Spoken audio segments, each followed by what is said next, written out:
Samantala, unang coffee processing facility sa bayan po o sa lalawigan po ng La Union binuksan sa Bagulin. Para sa detalye kasama natin, Idol Matthew Pacheco. 104.7 IFM. Report! Binuksan na ang kauna-unahang pasilidad ng pagproseso ng kape sa probinsya ng La Union, kung saan pinangangasiwaan ito ng Baguanas Farmers and Coffee Growers Association.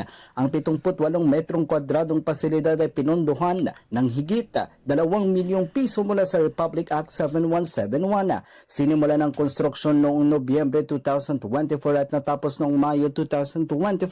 Formal naman itong naipasa sa asosasyon noong buwan ng Setyembre. Binubuo ang nasabing asosasyon ng 33 magsasaka mula sa komunidad ang mga katutubo na nagtatanim ng robusta sa humigit kumulang 30 hektarya. Nakakaani sila ng tinatayang 400 kilo ng green coffee cherries kada taon. Sa tulong ng bagong pasilidad, inaasang mas mapapahusay ang kita at produksyon ng mga miyembro na ngayon ay nagsusupply na ng kape sa ilang establishmento sa bayan ng San Juan. Ayon naman sa pamalang panlalawigan ng probinsya ng La Union, bahagi ito ng mas malawak na layunin na kilalanin ng kanilang probinsya bilang pangunahing producer ng kape sa bansa at sa buong mundo.